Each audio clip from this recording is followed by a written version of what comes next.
no one gathers and carries out what the opposition have been threatening to do. He sounds like a strong man. He's a man who brooks no argument. But tell us how much Uganda's actually changed in the 25 years since he came to power.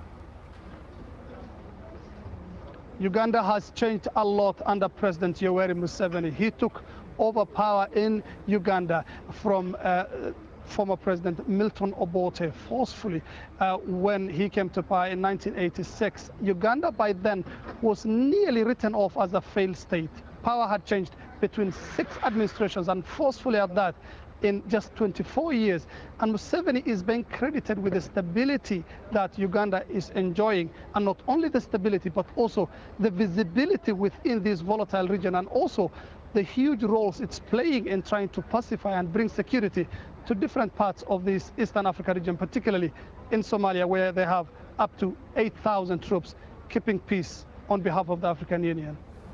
Mohammed Ado in Kampala, thank you.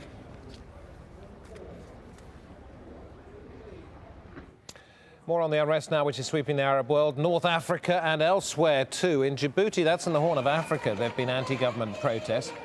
These pictures were posted on YouTube and show hundreds of demonstrators demanding that President Ismail Omar Guelleh step down after 12 years in power. Unemployment in the country is around about 60%. Factory workers in Oman are celebrating after the government ordered a big rise in the minimum wage. Private sector workers are to get a 43% rise. The new minimum monthly salary will be $520. Prices in the Sultanate have been rising fast, but the government says the decision to increase wages wasn't taken on the spur of the moment.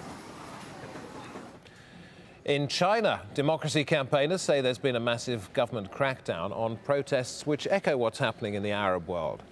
In Shanghai, police dragged away protesters. Web forum postings, some apparently from Chinese activists in exile, had called for what they described as a jasmine revolution. People were urged to demand work, food, housing and justice.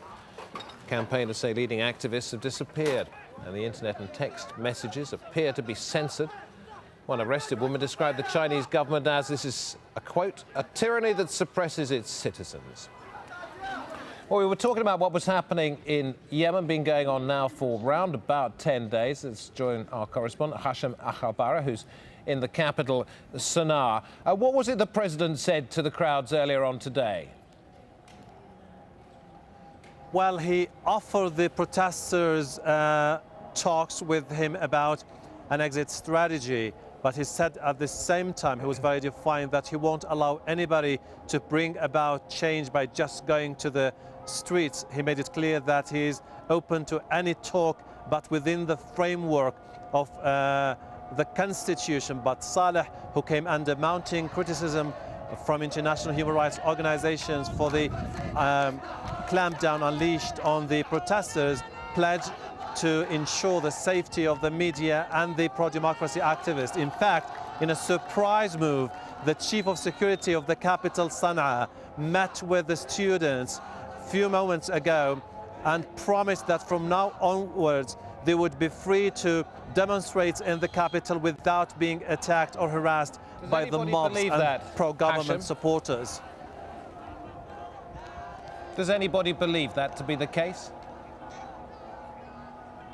Well, people are not sure whether this is a genuine attempt to diffuse tension or just a tactical move, because Saleh is under mounting pressure by his ruling party. Some senior members of the ruling party said to him that unless he stops the clampdown, they would resign from the party. The opposition also is really critical of this clampdown, and people are telling Saleh, we would like to see your words followed by deeds, otherwise we will continue our fight, we will take to the streets and we will bring about change. And when he talks about changes within the framework of the Constitution, it's elements of that Constitution that they object to in the first place. Absolutely. For Saleh, people have to wait for 2013 when he steps down, and then the guarantees that he would put forward, like not allowing his son to replace him. But people are telling him before that, we would like to talk about elections. There were elections scheduled for April. which were about a week ago postponed by the government, citing concerns about the need to reform the whole election code. The opposition said that it is very satisfied with this offer presented by Ali Abdullah Saleh, but the thousands of young people who are taken to the streets, who are now the very heart of this movement asking for President Saleh to go, rejected these promises and concessions, saying that the wind of change is blowing across the Arab world and we don't see why Yemen should not follow suit. We will continue our fight and we are pretty much confident that change is imminent. Thank you very much indeed. That's our correspondent Hashim Al-Bara in Sana'a. With us here in the studio in Doha, Valerie Amos, the United Nations Under-Secretary, Humanitarian Affairs and Emergency Relief Coordinator. A very long title, Baroness Amos, in front of that, but effectively it means, you know, countries that need help, you go there and try and sort it out. Now take a look at what's happening across North Africa and the Middle East. Do you take Tunisia and Egypt out of that picture and concentrate on places like Yemen and Libya? And if so, what can you do? Well, we're already in Yemen because this is one of the poorest countries in the world. We have a situation where there's been internal conflict, lots of people displaced. It's also a country where you have lots of climatic change as well. So we've seen drought. It's a country with a big shortage of water. And what all of these protests are indicating is that people want a more inclusive process. They want to be part of something. They don't want to be I'm going to be very rude and interrupt for just a second. There's a very good reason for this. I think we've got technical problems and your microphone's not working too well. What we're going to do is try and fix that. Okay. We'll go to London. Stephen Cole awaits us there. We're still talking Libya, aren't we, Stephen? Indeed, David, we are. The majority of Libya's oil exports head to Europe, and that's what we're talking about here in London, and that's made many European countries slow to criticise Gaddafi after years of trying to cement closer relations with him. This from Harry Smith. Ever since Colonel Gaddafi was brought out of the diplomatic wilderness, Libya has become an increasingly important partner for Europe. On his first ever visit to Brussels in 2004, he was given the sort of ceremonial welcome which would have been unthinkable a few years before. Many of the European Union's 27 members are now big investors in Libya. You don't have to look far to see why Libya is an important trading partner for the European Union. It provides nearly 10% of its oil.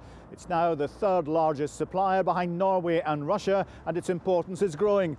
Only recently it overtook Saudi Arabia for that third spot. And if Libya is important to Europe, then Europe is crucial to Libya. Italy buys 32% of Libya's oil output.